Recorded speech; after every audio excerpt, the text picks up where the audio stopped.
Ανασφάλεια τέρμα. Εδώ που είσαι θα την αντιμετωπίσουμε, γι' αυτό είμαστε εδώ πέρα, γι' αυτό θα μιλήσουμε σήμερα.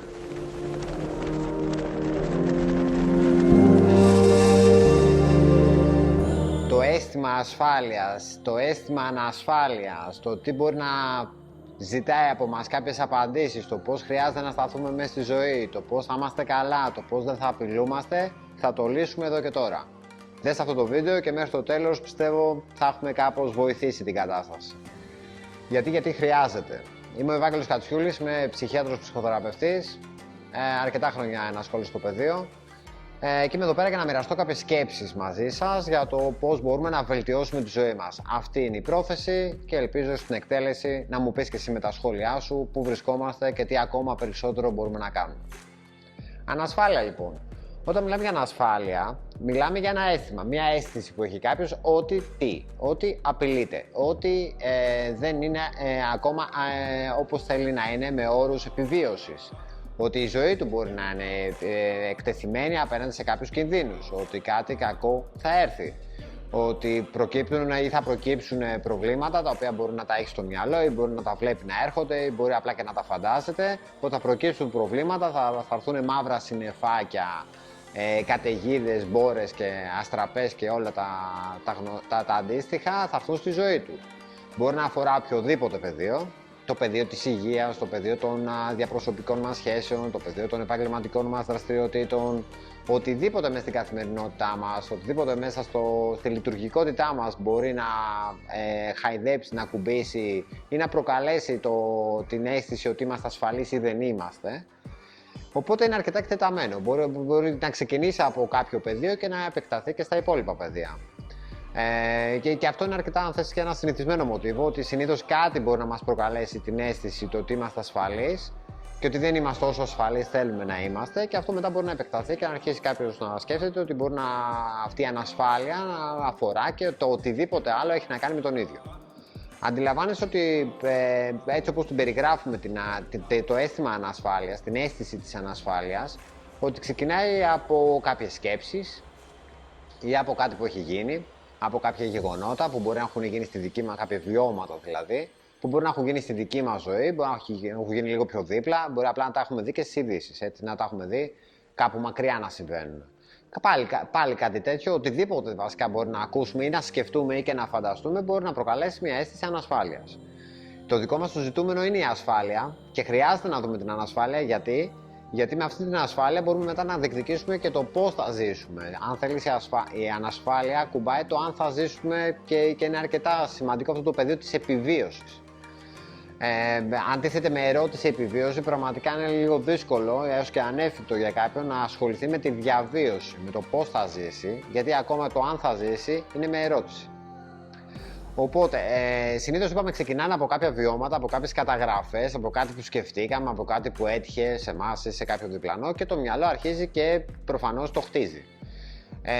Δεν θέλουμε να αντιμετωπίσουμε κάτι δυσφορικό, κάτι δυσμενές, κανένας δεν θέλει να ταλαιπωρηθεί στη ζωή του, ούτε και να απειληθεί η ίδια του η ζωή. Εύλογο αυτό, ίσως δεν χρειάζεται καν να το αναλύσουμε παραπάνω.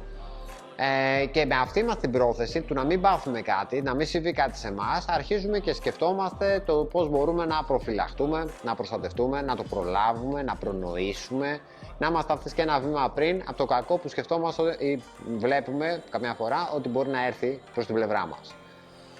Αντιλαμβάνεσαι ότι ξεκινάει από σκέψεις, ξεκινάει από εντυπώσεις, από καταχωρήσεις και αυτό που ζητάει μετά από εμάς είναι να δώσουμε κάποια απάντηση. Ουσιαστικά να χτίσουμε μια αναχέτηση.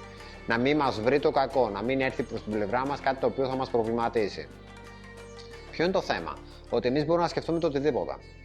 Μπορεί το οτιδήποτε να νιώθουμε ότι μπορεί να μας απειλήσει. Μπορεί ένα μυαλό παιδικά που έχει και δυνατότητες και αρκετά έτσι, και το φαντασιακό είναι αρκετά αναπτυγμένο, μπορεί πραγματικά να νιώσει, αν εστιάσει εκεί πέρα σε αυτό το πεδίο, αν έχει τέτοιο προσανατολισμό, μπορεί να εστιάσει στο οτιδήποτε μπορεί να απειλήσει αυτόν τον άνθρωπο, αυτή την ύπαρξη. Ουσιαστικά δεν έχει κάποιο όριο, δεν έχει κάποιο ταβάνι. Μπορεί να είναι ανεξέλεγκτα διωγγωμένα τα πεδία και εκτεταμένα τα πεδία που μπορούν να μας απειλήσουν. Που μπορούν να θίξουν την ασφάλειά μας και μπορούν να μας προκαλέσουν ανασφάλεια. Το μυαλό έχει αυτή τη δυναμική. Έχουμε τη δυναμική να επεκτείνουμε, να κάνουμε γενικεύσεις, να εξάγουμε συμπεράσματα, να λειτουργήσει το μυαλό επαγωγικά, να ξεκινήσει από κάποιες διαπιστώσεις, από κάτι που έγινε, έστω και ένα μονομερές, ένα μοναδικό συμβάν, και να επεκταθεί όλο αυτό σε οτιδήποτε άλλο μπορεί να μας αφορά. Είναι ιδιαίτερα κουραστικό από ένα σημείο και μετά το μυαλό να δημιουργεί αιστείες ανασφάλειας και εμείς μετά να καλούμαστε για όλες αυτές τις αιστείες να δώσουμε απαντήσεις. Σχεδόν είναι ανέφικτο. Οπότε τι χρειάζεται να έχουμε υπόψη και πώς μπορούμε να σταθούμε απέναντι στην ανασφάλεια? Ουσιαστικά θέλουμε να ορίσουμε ποια είναι η ασφαλής έκδοση ζωής για μας και ποια είναι και η τρέχουσα έκδοση ζωής για μας. Δηλαδή, τι ακριβώς σήμερα μας απειλεί? Πώς ακριβώς σήμερα μπορεί να θίγεται αυτή η αίσθηση ότι είμαστε επιβιώσιμοι, ότι θα ζήσουμε, τι μπορεί να μας θίξει σε αυτό που ζούμε σήμερα?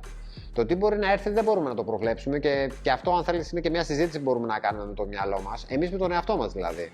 Ότι αν σκεφτόμαστε τι κακό μπορεί να μας βρει και σκεφτόμαστε ότι επειδή το σκεφτόμαστε αυτό θα έρθει, μπορούμε να σκεφτούμε και το τελείως αντίθετο. Μπορούμε να σκεφτούμε και το τι καλό θα μας βρει. Απλά και μόνο επειδή το σκεφτόμαστε, θα έρθει αυτό να μας βρει. Αν δουλεύει κάπως έτσι, αν κάποιος πιστεύει δηλαδή ότι το μυαλό έχει τέτοια δύναμη είτε προνόησης είτε ελέγχου του τι επίκειται να έρθει, του τι μελλοντικά μπορεί να προκύψει στη ζωή του, μπορεί να προσανατολίσει το μυαλό του προς την κατεύθυνση που θέλει να πάνε τα πράγματα, όχι προς την κατεύθυνση που θέλει να αποφύγει. Οπότε αυτό γιατί το λέμε? Γιατί ουσιαστικά θέλουμε να καταλάβουμε πόσο γνωστικά και πόσο θεωρητικές και πόσο θεωρητική είναι η βάση των περισσότερων ανασφαλιών που μπορεί να έχει κάποιος άνθρωπος. Αν ξεκινούν από κάποια βιώματα αυτές οι ανασφάλειες, από κάποιες αποτυχίες, από κάποια στραβοπατήματα στη ζωή, από κάτι που δεν πήγε όπως το θέλουμε, μπορούμε να επεξεργαστούμε το τι έχει γίνει και αν θέλεις γνωστικά να το ξεζουμίσουμε.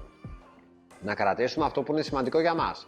Να γίνουμε πιο δυνατοί από τα λάθη που κάναμε, να βελτιώσουμε τη στάση μας, τις επιλογές μας, να βελτιώσουμε τη διαχείριση που κάνουμε. Με αυτόν τον τρόπο, αν κάτι ξαναπροκύψει και ειδικά στην ίδια βάση, κάτι αντίστοιχο με αυτό που έχει ήδη τύχει, θα είμαστε πιο προετοιμασμένοι. Μπορεί να είναι αδύνατο να προβλέψουμε το οτιδήποτε και είναι καλό να το έχουμε αυτό υπόψη μας. Είναι ιδιαίτερος χρήσιμο γιατί σταματάμε να επεκτείνουμε τους στόχους. Οι οποίοι στόχοι μπορεί να είναι να δώσουμε απάντηση στο οτιδήποτε μπορεί το μυαλό μας να μας δώσει σαν πιθανή μελλοντική και σχετικά πολύ πιο τωρινή απειλή της ασφάλειάς μας. Το μυαλό, είπαμε, δεν έχει κάποιον ειδικό έλεγχο, δεν έχει κάποια ειδική από μόνο του κατευθυντικότητα. Εμείς θέλουμε να το κατευθύνουμε. Είναι ένα πολύ δυνατό εργαλείο, το οποίο μπορεί να γεμίσει από σκέψεις και από απειλές και από φόβους και από αυτές τις γενικεύσεις του τι μπορεί να πάει στραβά. Μπορεί όμως να συμβεί και το τελείως ανάποδο και αν θέλεις αυτός είναι και ένα τρίκ για το πώς να διαχειριστούμε λίγο και τη δυναμική του μυαλού μας, να γεμίσουμε το μυαλό μας με αυτά που έχουν νόημα για μας, με αυτά που θέλουμε να διεκδικήσουμε. Όχι με το πώς μπορεί τα πράγματα να πάνε στραβά, με το πώς μια κακιά μοίρα ή μια κακή τύχη που μπορεί να νιώθει κάποιος ότι έχει, ή μια δική του κακή διαχείριση μπορεί να προειδεάσει την εξέλιξη των πραγμάτων στη ζωή του. Μπορεί να σκεφτεί και το τελείως αντίθετο. Και αν θέλεις, μπορούμε και να γεμίσουμε το μυαλό μας με όλα αυτά τα οποία μας κινητοποιούν, μας ενθουσιάζουν, μας κάνουν χαρούμενους, μας δίνουν κάποιο νόημα στο χρόνο μας.